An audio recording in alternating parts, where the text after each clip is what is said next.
All right, cool. We are all live on Facebook. Mitch, are you all ready? If you're speaking, you're muted.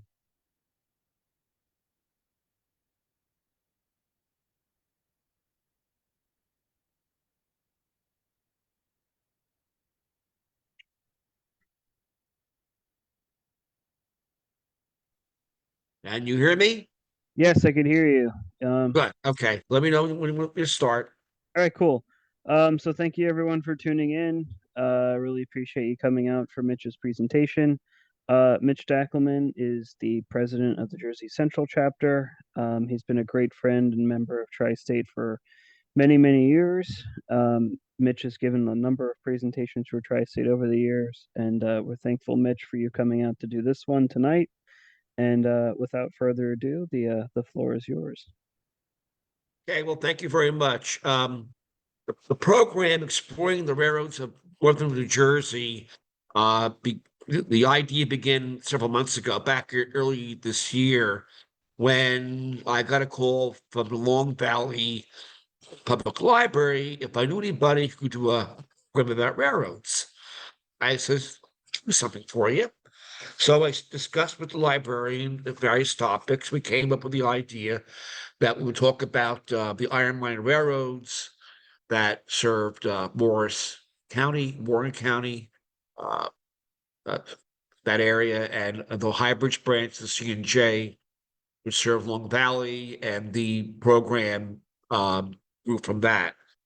So since that initial program back in April, I've added more pictures to the show.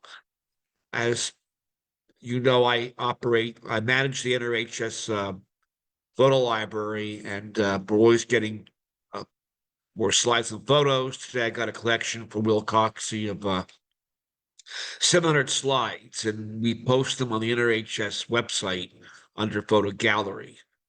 Right now, there's about 2,200 pictures on the gallery, and we have our movies too. Okay, so let's get going here.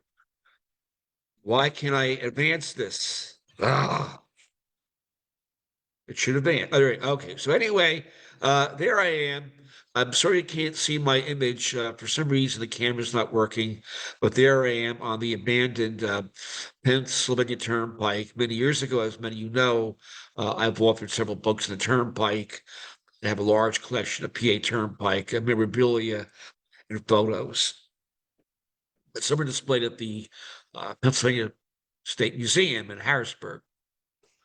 So anyway, this is a map of the railroads in New Jersey circa 1950. All the red lines you see, we have here uh, a complex network of tracks running from Sussex County down to Cape May. And we had a number of railroads that served the state. Uh, we had the Jersey Central, which emanated from Jersey City across the state to Easton, and they had several branch lines up Pennsylvania into South Jersey. So principal railroads that served New Jersey were the Central Railroad of New Jersey, the Erie Railroad, Delaware Lackawanna Western, Lehigh Valley, Lehigh, New England, Lehigh Hudson River, York, Susquehanna, and Western, Pennsylvania.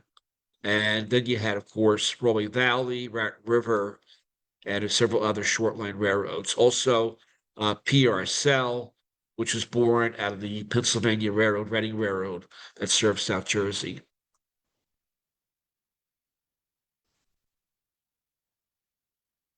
Why has this? What happened? What happened? Your screen stopped sharing for some reason. Reshare your screen. Or my share?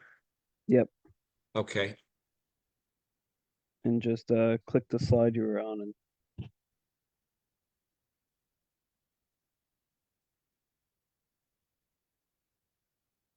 What am I? What am I doing here? Okay, let me just now. Okay, all right. All right. Anyway, one of the principal sources of this program came from a book that was published many years ago by the Tri-State Railroad Historical Society. It was written by Larry Lowenthal, called The Iron Mine Railroads of New Jersey. The book sold out, and then it was republished over years ago.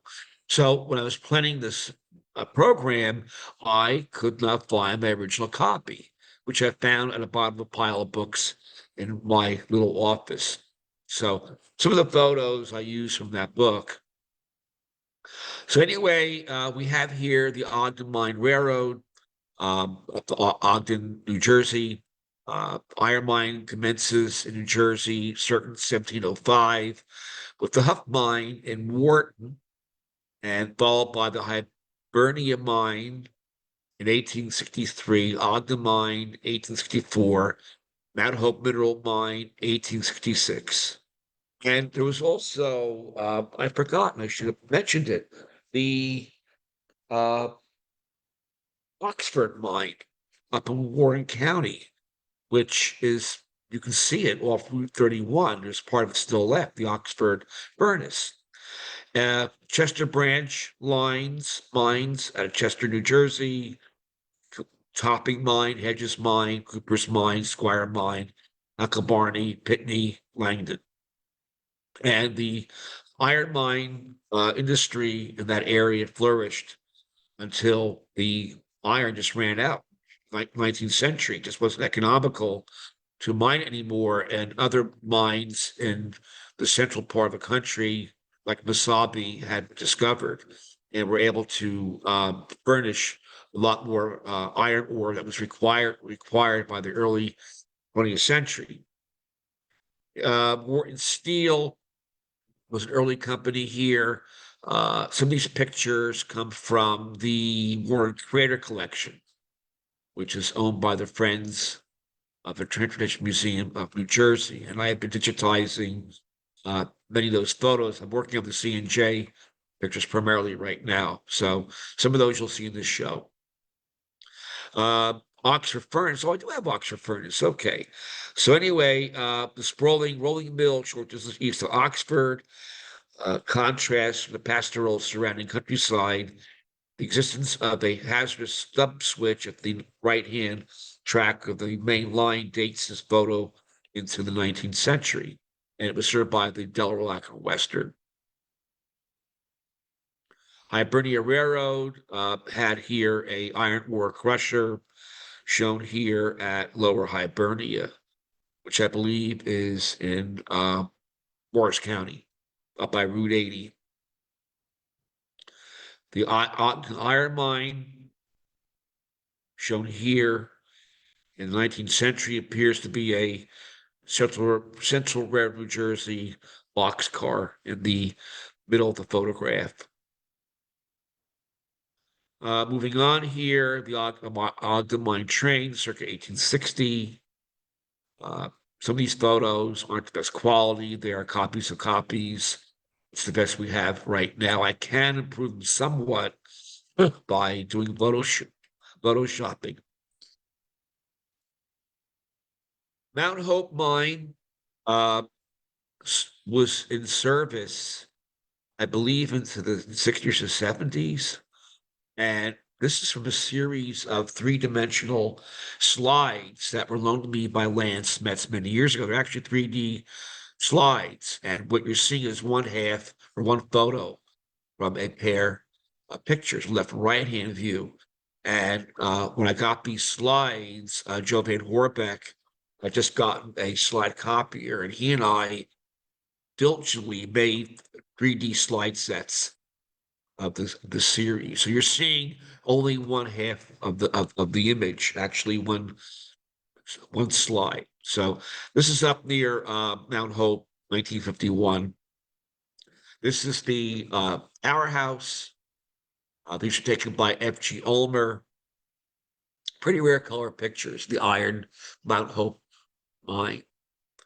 And then we have here the Mount Hope mine, 1,700-foot level, 1953. It was still in operation. There was a movie made many years ago based upon John Cunningham's book, This is New Jersey. And that film was made in 1956. And when the movie was made, the Mount Hope mine was still operating. So there is footage of that mine in that film. I believe I may have shown that many years ago at Tri-State, but we can certainly plan on showing it again in the near future. The actual 16 millimeter Technicolor print.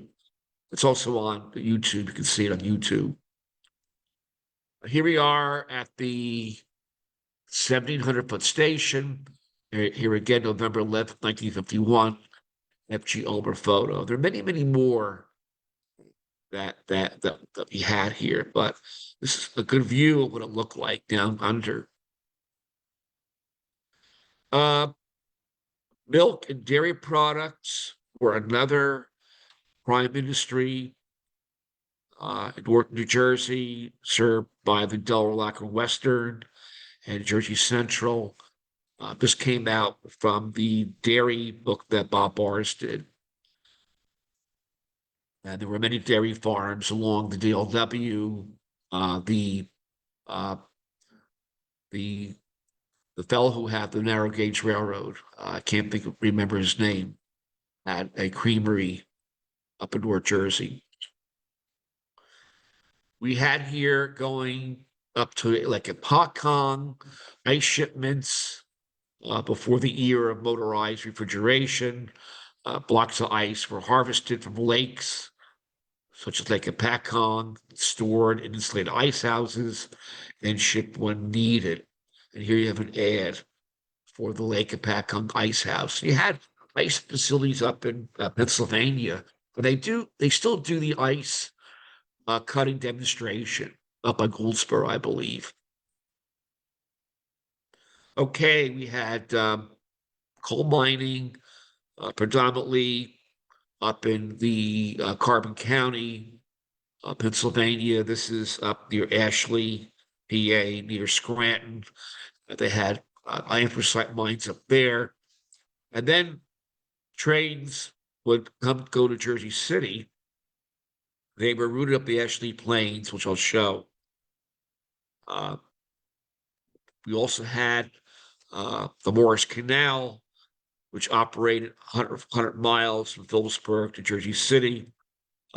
It was built and opened in the 1820s, and it was officially closed in 1924. But boating really ended by the end of the 19th century, early 20th century. The Morris Canal was sold to the Lehigh Valley Railroad. They wanted property at their Jersey City terminal. And then the railroads pretty much took over the canal business. And the canal was able to serve local communities along the way. But finally, it closed for good. Here's a view of a boater near Hackettstown on the canal. There are still bits and pieces of the canal that are extant. It was the understanding that the canal would be dismantled in the 1920s. Parts of it were, but parts did survive. And of course, with the Canal Society of New Jersey, they brought back a lot of it, western part of the state. Here we are at Greens Bridge in Phillipsburg. This bridge carried the Central River, New Jersey, over the canal. You can still drive under it. And next to the bridge was the iron Lehigh Valley Bridge, and the piers for that bridge still exists. The newer bridge, operated out by Norfolk Southern, is in service. So this is called Greens Bridge, built circa 1865. It had 5 56 6-inch spans. And many years ago, this picture I just digitized and put it into the show today. In 1985, New Jersey DOT Conrail ended service on the entire CNJ west of Somerville. With the coming of Route 78 in the western end of the state, they were only going to build one bridge rather than two. You had the Lehigh Valley Railroad and the CNJ, but they're both were Conrail then. So part of the railroad was aborted and destroyed, with the track connecting from the Lehigh Valley from CNJ to Lehigh Valley and back. So this bridge is not in service anymore. Here we are on the Morris Canal. This is near Phillipsburg. That is the Morris and Essex crossing over. It's now a fill. A plane car where the boat is going to be brought up an incline for the change of elevation. Is put on a cradle, which is hauled up rails by way of a cable operated by a turbine. It's very, very interesting method of technology about how that was done. Here we have the powerhouse. The water would go through the flume, drop down to the penstock, make a U-turn, and push up on a flying wheel that made the turbine and the power to power the cable up and down the plane. And if you've ever been to Jim Lee's place in Phillipsburg, he excavated the powerhouse where he lived, and the turbine was still in place. He was very, very surprised to find that when they did the excavation many years ago. Of course, with today's Route 78 and Route 80, you can cross New Jersey in about an hour and a half. And when traffic is going, Route 78 at present time runs from Phillipsburg to Delaware River near Alpha, and it connects with the New Jersey Turnpike, York Bay Bridge, and ends at the Hollow Tunnel. So it was built between 1956 with a turnpike built the Hudson River extension, and the last section of 78 was completed in 1989, that last 3 miles from Alpha to the state line. And the highway is brutally run by trucks. You always hear about accidents, especially up over the mountain at Lake Meskinakaw Mountain. It's really brutal, but when the traffic flows properly, it'll take you about an hour and a half across the state. So anyway, the railroad industry began flourishing, of course, with your iron mine railroads. You had early narrow gauge railroads hauled by mules, but John Bull was built by a British firm, 1831, and it came to the U.S. in a kit, and a young engineer was able to figure out how to put it together. And it operated predominantly between South Amboy and Bordentown via the Camden and Amboy Railroad. And I live now in Monroe Township, and nearby where I live is a piece of the old Camden and Amboy was not being used, and it was a washout. And below the washout are the original stone blocks that supported the rails. So this Camden Amboy eventually merged with the Pennsylvania Railroad. But this John Bull locomotive you see here is now displayed at the Smithsonian. Okay, Delaware River crossings. New Jersey is basically a peninsula. You have the Hudson River on the east, the Delaware River on the west. And railroads crossing predominantly were the Pennsylvania Railroad up in Saucon. You had another PRR bridge at Trenton. Another bridge was planned for freight, but that was never built. There was a pier near the Trenton Bridge. The Renting Company at West Trenton, Lehigh Valley at Phillipsburg, Jersey Central at Phillipsburg, Lehigh New England at Portland, the DL&W at Delaware Water Gap, and the Susquehanna cross just north of the current bridge that carries Route 80 over the river. So you had all these crossings. Tidewater, New Jersey, being the fact that the eastern part of the railroad all ended on the Hudson and North Rivers, you had to get across the river. So, of course, in the 19th century, there were no bridges or tunnels. You had to float everything over by car floats and ferries. This is the Jersey Central Terminal. To the right is the Lehigh Valley car floats. And you had similar operations at the Erie, Jersey City, Pennsylvania Railroad, in Jersey City, Lackawanna and Hoboken, New York Central, at Edgewater, at Weehawken, Susquehanna, at Edgewater, and there may have been a few more. This is the terminal at Weehawken. You can see there the road going down carries the trolley, and the New York Central and New York and Turn Western came into this terminal here. There was a track that went down towards the other terminals that could carry other railroads, the CNJ, Erie, and Lackawanna to connect. Today, this is the Impetor ferry terminal. So it is still a ferry terminal, but people only. And it's also the site of the light rail. This is a recently acquired slide that I bought for the Morning Sun Books auction sale. It's coming into Jersey City on the ferry Arlington. It was an Erie ferry, and we're coming into Jersey City, and you have a ferry there at the dock. And of course, all of this is gone now. You'll never know it was there. This was taken in March of '58 by Walter Zulich. So this shows you a photo from the pilot house that he took back in 1958.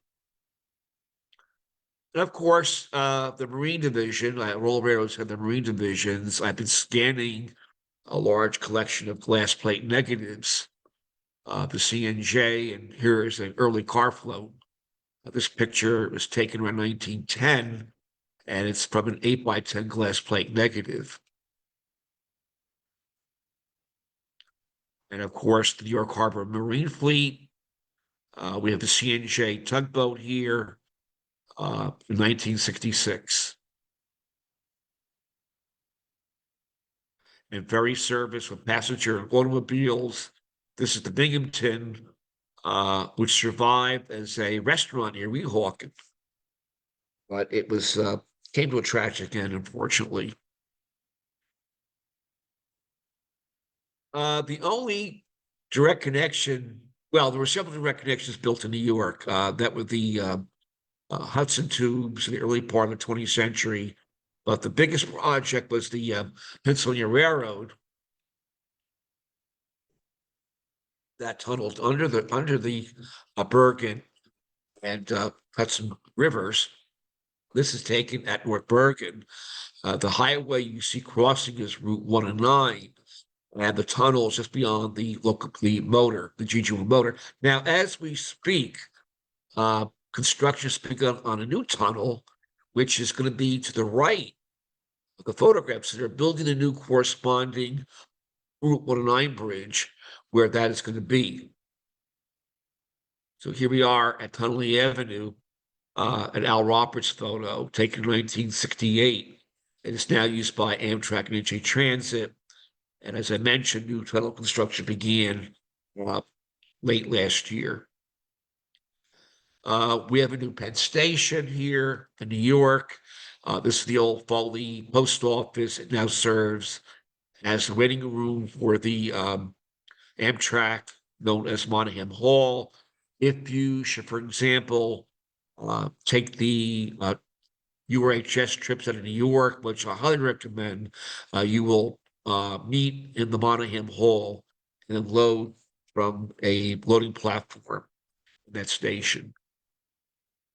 Over in New Jersey, we have the DL&W terminal. This photo is a public service photo from a glass plate negative taken in 1910 of the public service terminal.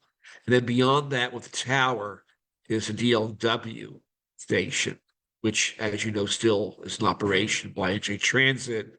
The big clock tower had been dismantled, but it has since been rebuilt.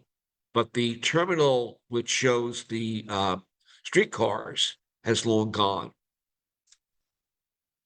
replaced by the light rail, which is to the right of the present day train terminal. Here we are, Long Valley, New Jersey, which is, I believe, in Somerset County, I think.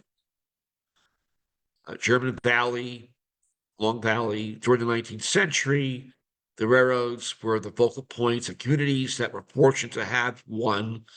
And there's no exaggeration to say that those communities received around the local depot most allowing Lowenthal for the Iron Mine Railroads of New Jersey. So the local train station, of which there were many of these smaller buildings compared to the large stations like Hoboken and Newark and New York, flourished throughout New Jersey on branch lines. And there are still quite a few of them left on the Erie line in Lackawanna. They just destroyed the High Bridge station. But this one at Long Valley, I don't know whether it still exists or not. Here's one that still exists. It's the Fanwood station on the CNJ, now used by New Jersey Transit. It's not used as a train station. It's owned by the borough, and it's now houses the temporary library, and the city planner is upstairs. But years ago, the ticket seller would maintain the station and sell the tickets, the care of the merchandise that came in and out. They would handle the coal shipments, lime equipment. There was a coal dock on the other side of the railroad, on the eastbound side. The main station here is the westbound side. Immigration. Of course, millions came through Ellis Island and began their journeys across New Jersey. The majority of the European immigrants came late 19th century, early 20th century. They entered the United States by Ellis Island, and they embarked on new lives by taking trains to distant locations to begin new families, professions, and religious freedom. And a little story here. My great-grandparents that are pictured in the front, Bubby Schulk on the left and Bernie Schulk on the right, with my Aunt Seal, the little girl in the center. This is her copy. And from left to left, right is Dave, my grandmother Ida, my Uncle Harry, my Aunt Hannah, my Uncle Sam, and my Aunt Henrietta. I knew many of these folks in the photo, especially Aunt Seal, who would always call me, "What's up, Toots?"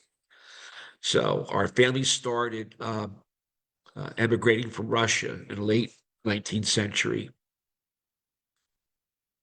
The Central River, New Jersey was one of the early railroads to operate, incorporated in 1831. Trains started rolling in 1836. And their first steam-powered train started in 1839. They reached Somerville by 1842. And of course, it eventually was built from Jersey City with a bridge across Newark Bay over to Easton, and a connection to Pennsylvania by way of the Delaware, and I forgot. We're getting to it. Lehigh Susquehanna, there it is. Okay, forgive me. So additional branches of the CNJ include Somerville and Easton, which is now New Jersey Transit's main line from Newark. I mean, this from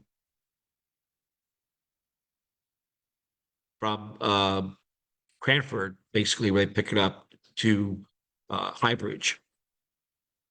And Delaware Art Bay was a branch line for Red Bank to Bridgeton by valve. Its prime commodity was sand, cranberry, seafood, and it carried the Blue Comet train down to South Jersey. New York Long Branch was a combined operation by the Pennsy and CNJ, and is today's current North Jersey coastline, the Bayhead. And Lehigh Susquehanna operated from Easton up towards Scranton, and it's now used by Norfolk Southern, Reading and Northern, in parts are a bike and hiking trail. The bridge you see to the right is the old Hometown Bridge that is west of the present-day Jim Thorpe. And if you take the Reading and Northern train from Reading to Jim Thorpe, you can cross the newer bridge that was built in 1931. We have some early CNJ locos, courtesy of the Warren Crater collection here.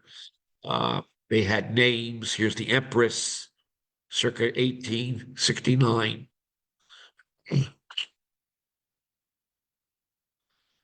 We have here a map of the CNJ.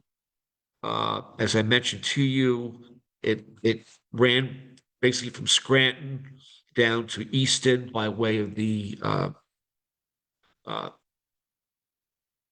got to go back, by way of the Lehigh and Susquehanna. And then, of course, at Easton, there was a bridge crossing into Phillipsburg, where the CNJ picked up to Jersey City. You had branches going up to Hibernia, Edison, Chester. That's the Highbridge branch. And those were the principal lines that handled the iron industry on the CNJ end. And we'll talk about the other railroads that serve North Jersey, like Lehigh and Hudson River, and Lehigh in New England, and New York, Susquehanna, and Western. This is a bridge, all original. Well, maybe not original. This probably replaced a wooden structure, but this particular bridge was built in 1876.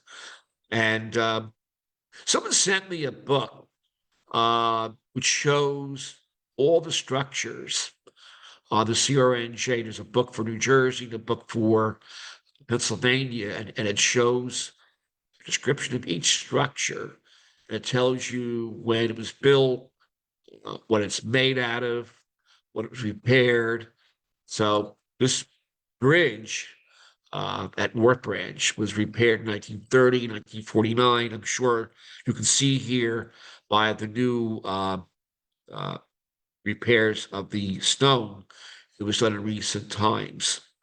But here is one of the Susquehanna horse trains that was run under New Jersey Transit back in around 1990, when they were using the steam engine. Of course, service continues as far as Highbridge. And here's at North Branch in 1983 with an F40 and common cars. An early railroad serving New Jersey was the Rockaway Valley Railroad. This book was published by Tom Tabor. I believe the reissue was done by the Tri-State. The railroad operated from White House, connecting with the CNJ to Morristown. And here's a map from White House up to the Morristown, Erie, Lackawanna,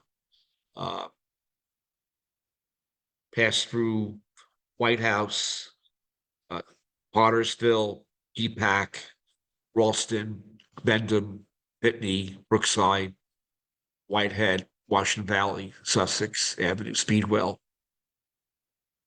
The railroad's president was John Pitcock. He was a peach grower, which predominated the area that the railroad operated in. And he started the Rockaway around 1888. And here's a Rockaway Valley locomotive somewhere in Hunterdon County, but we don't know. And here's the railroad passing through New Germantown, near present-day Oldwick, New Jersey. Shows you the cemetery is still there, but I don't know if you can still find the right-of-way of the tracks. Here is a spindly trestle, the P-pack trestle. It was rather lengthy. It was limited to weight, and you have a passenger car, 2 freight cars, and a locomotive. Of course, CNJ operated freight up the High Bridge branch. We have here to the left the High Bridge station, which I understand was demolished. You got to build more condos. You got to build more condos. That's what's going to happen. You got to have a condo right from the track. And someone will probably bitch about the noisy trains that pass through. Well, anyway, we have here at Red Baron, RS3 locomotive coming off the High Bridge branch.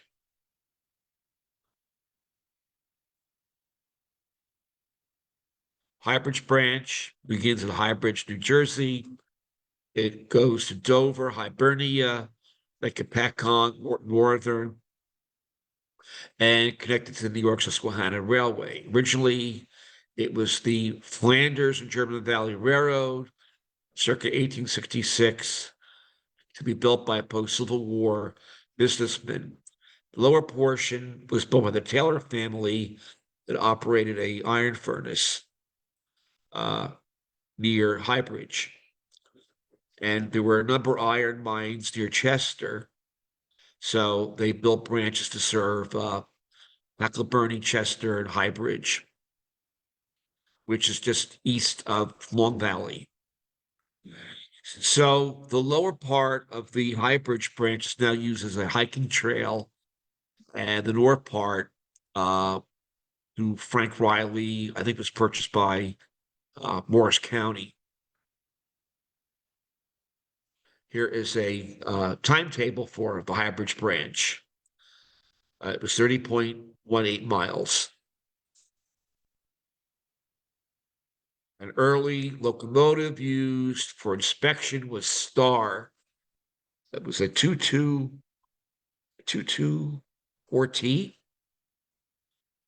1871. There's something similar to this in the B&O Museum. Here we have a fan trip operating over the Hopper Trestle, which is just north of High Bridge, 1973. He had a number of fan trips that operated up the High Bridge branch in the 60s and 70s. This is the Crestmore Route 513 crossing from William T. Greenberg collection. This, I believe, was used in the Iron Mine Railroads of New Jersey book. And a Richard John photograph of LE2 at Califon. And station still remains today. The station is preserved, but the tracks are gone here. But here's a train with the SD40s with a point heading due east down to High Bridge, and it'll connect with the CNJ and head towards Jersey City. Here we have Long Valley, taken by Warren Crater in 1948. He was a CRNJ engineer and collected a vast archive of CNJ photographs. I think there's every steam engine they ever had. So I've been digitizing a lot of the photos. They're on the NRHS photo gallery website. You can see them. There were a number of facilities at Long Valley. You had a tool house, sand house, blacksmith shop, coal trestle, general store, and served farms and bakery. A lot of towns had coal docks, and there are still some branches. You see them on SEPTA in Pennsylvania of abandoned coal trestles. Here's a fan trip operating at Long Valley in 1961 with RDC cars. You can still ride RDC cars. Running Northern operates RDC cars on their excursions. And recently, the NRHS had their convention. We had a trip, and they're they're neat to ride. They are. Here we have the crowd here at Kenville at the station on November 19th, 1961. Unfortunately, some of these slides are faded, and I know that there are programs to improve the color. I'm not very good at restoring color, but I know some people are. This is a trestle crossing the Chester branch at Long Valley, crossing South Branch River. I do not know whether this actual bridge exists or not. I know there was a bridge that carries the High Bridge Bridge, not the Chester branch. The Chester branch was eliminated many years ago, but the High Bridge is now part of the hiking trail. Here we have Wharton. Gary Kazum is very good to identify this. So at left is the Mount Hope Mineral Railroad, and 3 miles north is Mount Hope Mine up by Route 80. And to the right, we go towards Dover. I remember going to Wharton and seeing all these tracks that crossed each other. It's all gone now. Here we have a little mishap. The Morris Canal passed under the railroad near Dover, and the bridge was open, and a train landed on a boat, the family on it. Nobody was hurt, but it did create a ruckus, as you can see here. And you can see part of the drawbridge. All filled in now, obviously. Here we have a turntable at Rockaway. I think this is a band trip. I'm putting two and two together. This picture shows a camelback of a turntable.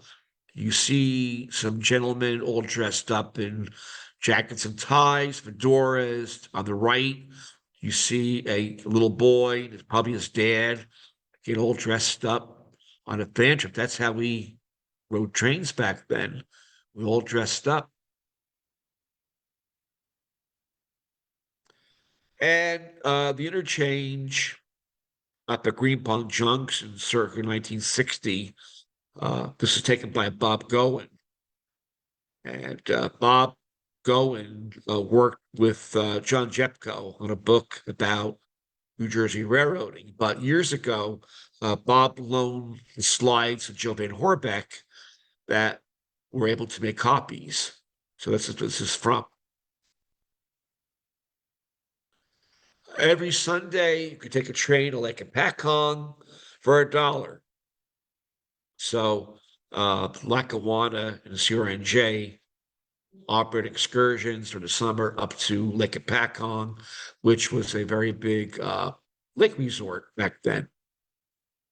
Of course, you had trips going to the shore as well. And here's a train coming in to Lake Hopatcong. Your modern day wooden coach and 440 steam engine. And as I go through these pictures, and almost all the photos I find of the steam locomotives, you always have the crew photographed with their engines. They were so proud of their locomotives. Again, go through that NRHS website and look for CNJ steam locomotives. You'll see a lot of these I've been posting. Highways become more common in the early 20th century with the coming of the automobile. Here is Route 206, connecting Chester and Somerville. And I was commuting on Route 206 for a short time back in 1982. I had a job at a school in North Jersey, and I would take Route 206, and it was a short section that still had not been repaved, still concrete. I always like taking photos of highways, how they looked originally.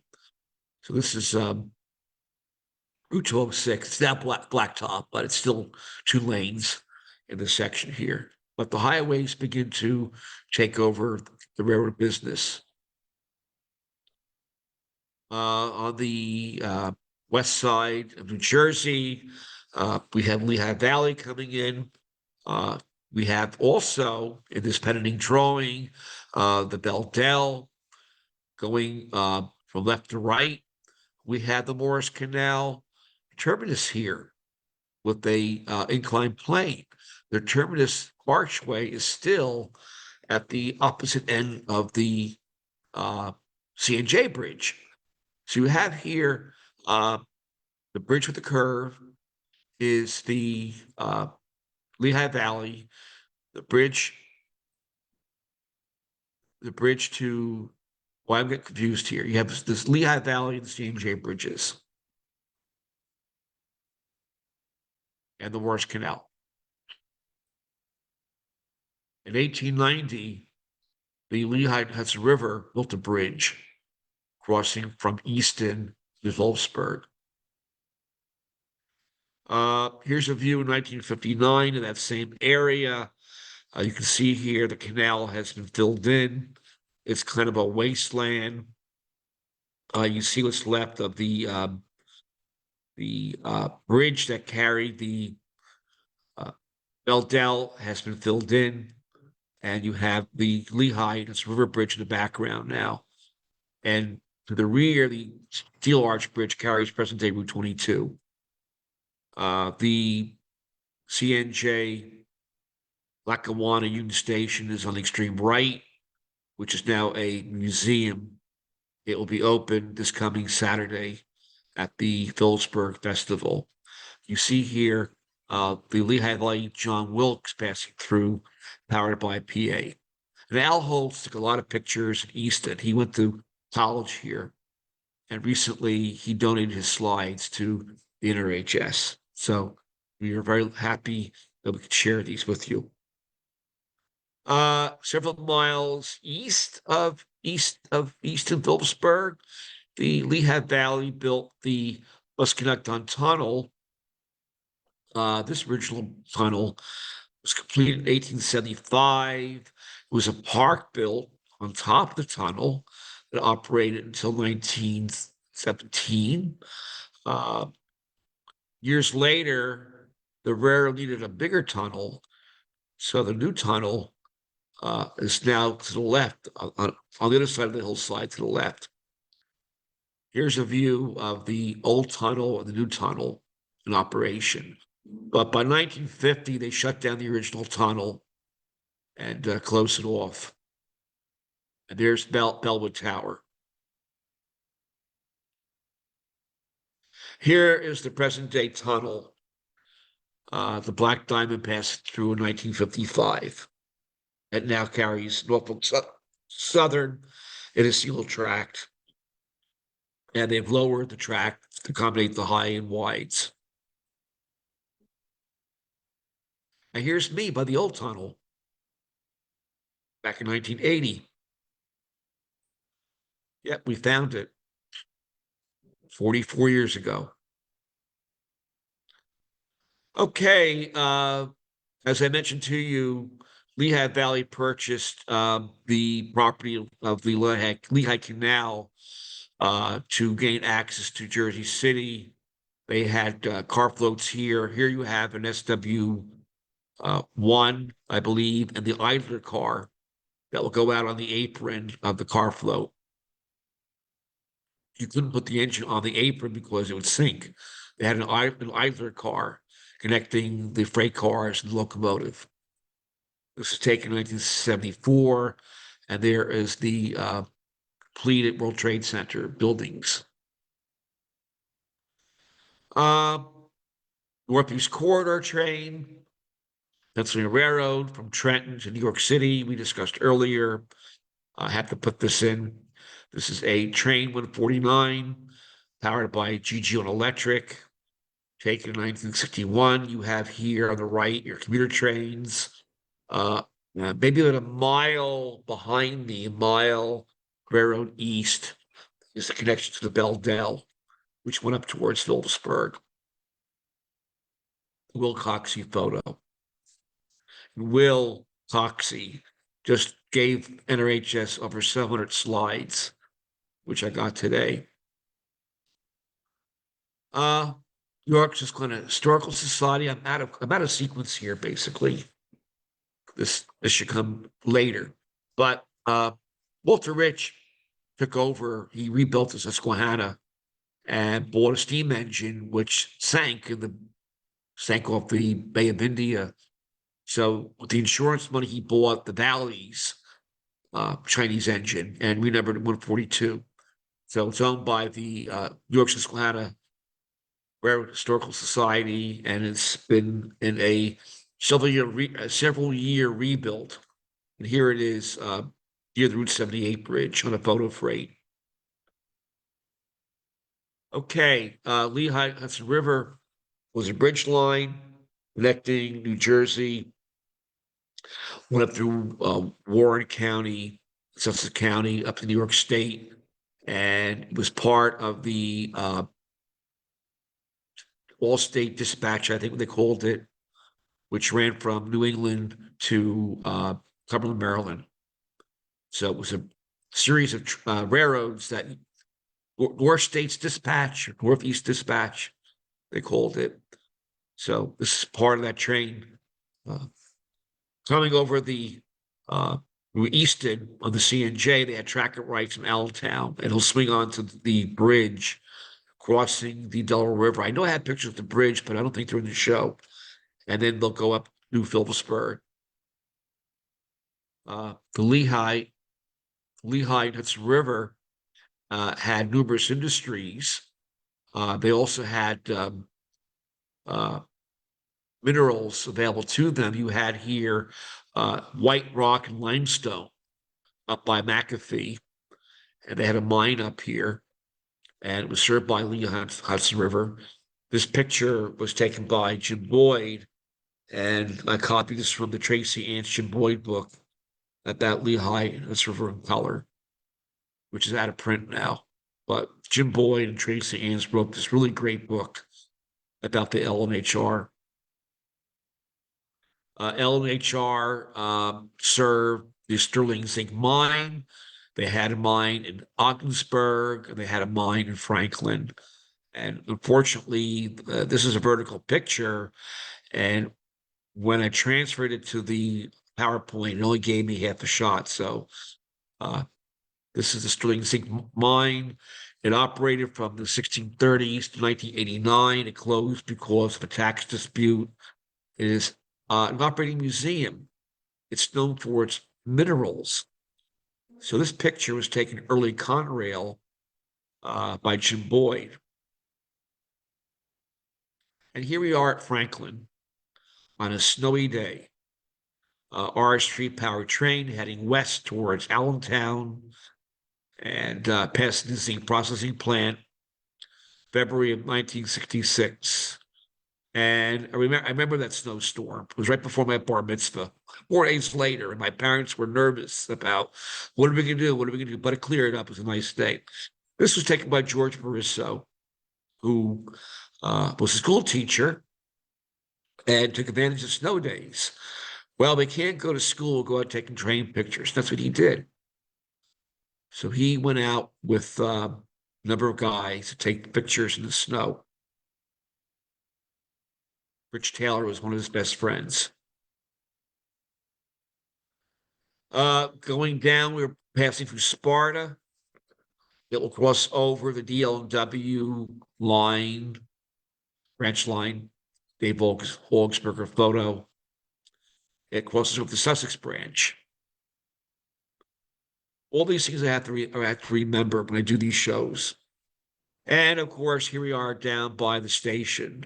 We have the Wardell Hotel, which burned in 1966. To the extreme right is the PRR station. This is actually Beldell passing through Phillipsburg. And the road that the train is crossing connects with the Northampton Street Bridge. There's now one track passing through. The Susquehanna tourist train begins right behind me, and trains still pass over the former Lehigh and Hudson River Bridge. A few miles north of Phillipsburg, we have Belvedere. We have a tower at Belvedere, and Dick Morris worked here. But here we have a Pennsy train stopping here. This train ran from Trenton to Menuckachunk and up towards Stroudsburg. G Tower, it was G Tower. This is taken by Richard Forrest. He worked at G Tower while he was going to law school. We have his slides here. This is published in a recently published book by Morning Sun. They did briefly run a train, Pennsy up to Warwick, New Jersey, Warwick, not Warwick, it was north of Warwick. Maybrook's right in front of me. And of course, Richard took this picture from a train, or it may have been taken from the signal tower of the Lehigh Hudson River train heading up towards Maybrook. And they usually ran it with a C420, an RS3, and a C420. This might be the Central States Dispatch.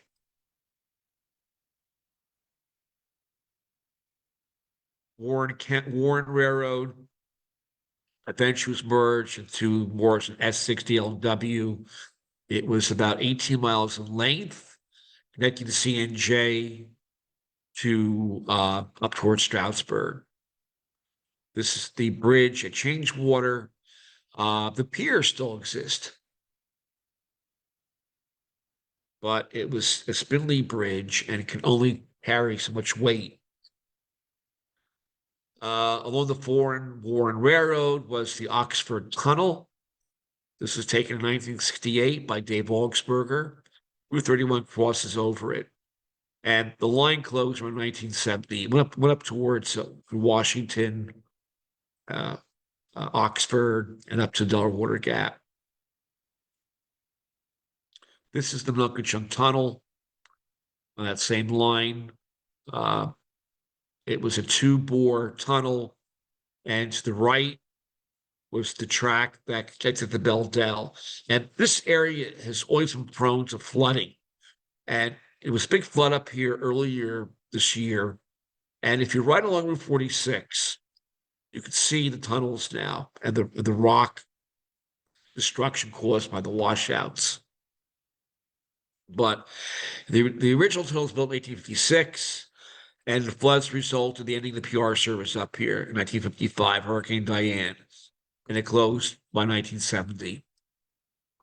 But you can still see the tunnel. There's the Pennsy Yard. This was all washed out over the years by hurricanes and floods. And Route 46 is right down to the right. This is a view of the tunnel I took around 1980. You could drive up and walk on the right of way, and you come up. I actually walked through one of the tunnels. I wouldn't recommend it. Nearby, we have Lehigh, New England, which crossed over at Columbia. They were a intrastate carrying railroad, and they also went to Maybrook. And here you have a set of Alco FAs. Taken in 1961 by Marty Zach, right before they ended service. Looks like a light engine move. Here we are at Haynesburg Junction, where the Susquehanna came in, connected with the Lehigh Hudson River.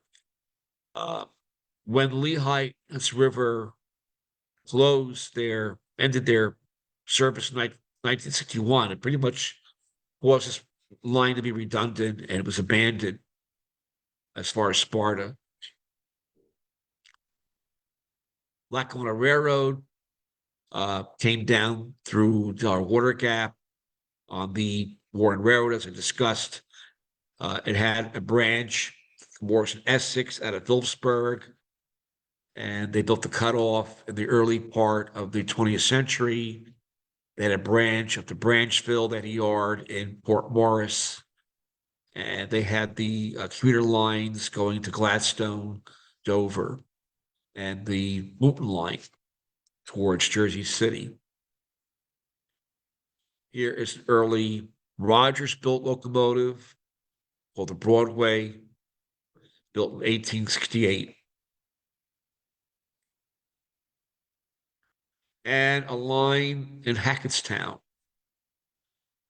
Station, and the Great House. This was taken in 1941. Lackawanna ran major freights through. This is Port Morris Yard, 1952. The entire Lackawanna ran from Buffalo to New York City by way of ferry connection. And of course, a mainline Scranton-bound passenger train passing through Morris Plains, 1940. Homer Hill took a lot of pictures of this line. Electrification commences and is completed to Gladstone, 1931. Thomas Edison throttle. We have here pictured our MUs 2638 and 2403, taken by Howard Johnston in 1938. This is part of the NRHS North Jersey chapter collection. And now New Jersey Transit operates new trains to this very same station. Here we are at postcard view, courtesy of Ken Miller, from Blackville Street of the main line of Lackawanna near Dover. Blackville Street. And this is at Lake Hopatcong, sharing the Morris Canal to the right.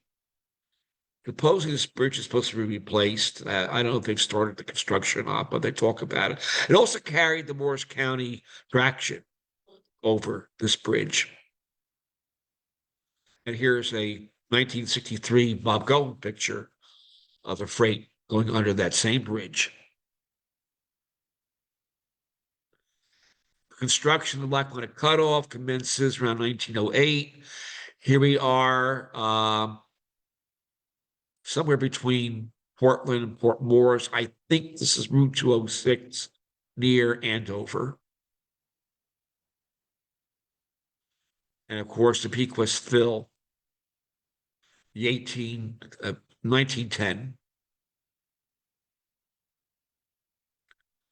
And a photo I bought off eBay. I believe this is on the Delaware side of the Delaware River, beginning of the Delaware River Bridge, and the completed bridge in 1912. Bridge is still there, but unused since 1979. And of course, the Pequest Fill, a artist rendition of the completed straight railroad, double track. And a picture of the Paulskill Viaduct. And below you have the Susquehanna and Lehigh Hudson River coming in. And from the top of the bridge, you have Lehigh, New England passing under.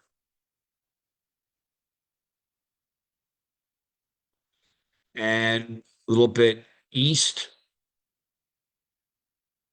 of the Paulskill Viaduct through Blairstown, a freight passing through by Dave Augsburger. Dave got all around a lot. He's got a lot of intrastate railroads and offered them copies throughout Cheyenne for many, many years. And of course, a train approaching Roseville Tunnel, taken by Bob Panisi in 1965.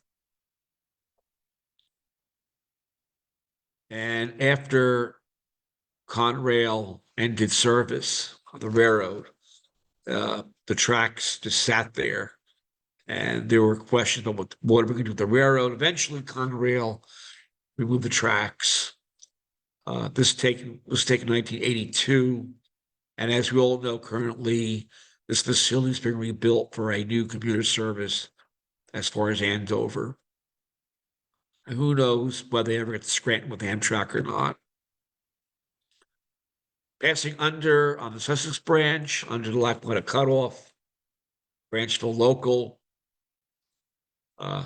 with a heavily powered train with two coaches. And Erie Lackawanna was formed in 1960. Here's a former Erie set of E8s at Denville, taken by John Jepko. And of course, the MU cars. Train number 675, ready to depart for Hoboken, July 24th, 1965. Al Holtz was very thorough about labeling his slides. He would give the time, the day, the date. He was very thorough about labeling his slides. And of course, we have it now, Kelsey photo of a diesel-powered train passing through Denville with the Fairbanks Morse trainmaster, made famous by Lionel, that made the trainmaster models. And of course, a local coming from Branchville with a GP 7 and 2 passenger cars. Al Holtz photo. M&E, DL&W station, Washington, New Jersey, Morrison Essex station, was demolished many years ago, unfortunately. And of course, again, the modern highways took over after World War II. This is the New Jersey Turnpike at Woodbridge, connecting with Route 9, the parkways behind me. And of course, Garden State Parkway came about in the late 40s, early 50s. And the original piece of the parkway at Island, New Dover Road. New York Susquehanna Western operated from Pennsylvania down to Edgewater. Here we have a 210-0 at Sussex, New Jersey, in January 1941. They went from Stroudsburg. They operated from Stroudsburg to Edgewater. After Walter Rich bought the railroad, he rebuilt the line from Butler up to Sparta Junction, and with a connection to the Lehigh and Hudson River up towards the Erie Conrail branch. We have a van trip passing through with the C430s. They were neat trips. And of course, a freight taken by Carl Perlman in 1993 at Pompton Lakes with the new B40 engines. We have here a picnic special at Blairstown, July of 55 by John Treen. These slides were loaned to Joe Van Hoorebeke and I by Bob Mahosky, who was a good friend of John Treen. And of course, in recent years, 30 years ago, my God, 142 at Oakland Trestle. And of course, a caboose hop, a Tri-State caboose hop at Rockaway, June 12th, 2005. And a shot of the caboose hop. And Atlas made a limited edition O-gauge C424, which I was able to buy at a train show at a very, very economical price. And there's the model to the right and the actual prototype to the left. Of course, as we know, 1976 Conrail came about. Here we are at Lakehurst on the CNJ in 1979, a Bob Farrell photograph. opposite member of the West Jersey chapter and Jersey Central chapter. He took a lot of pictures of South Jersey. And of course, current day Norfolk Southern on the Lehigh line. And that wraps it up. You finish with the end caboose on the train, a long lost tradition, Erie Lackawanna, C896 at Croxton Yard, 1976 XDLW caboose. How do we know? It's got a steel frame of a steam locomotive tender. Some of our sources were the Iron Mine Railroads of New Jersey, Lehigh Valley Railway east of Hopatcong, locomotives of the Jersey Central by Warren Crater, New Jersey Central out by Warren Crater, railway milk cars by Robert Bars, Rockabye Baby by Thomas Tabor, and Lehigh Hudson River in color by Jim Boyd and Tracy Ants. So that comes to the end of my show. I am talked out. Well, thank you, Mitch. Thank you for putting together that presentation. Say okay? Yeah, it came through great. Okay. Went very smoothly. So thank you for doing that. I didn't see any questions in the Q&A, but if anyone has any, please feel free to drop them in. Lots of great photos. I have many, many more. Can only imagine. Let's see.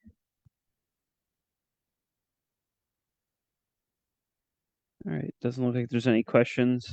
All right, thank you everyone for tuning in. This meeting was recorded, so if you had to tune out for a little bit, we'll be posting it on YouTube in a little while and on our website.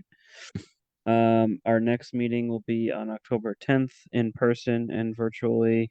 Hope to see you guys in person. Thank you again, Mitch, for putting together this presentation for us. Very much appreciated. And with that, good night. Thank you. All right, thanks, Mitch. Good night, everybody. Good night.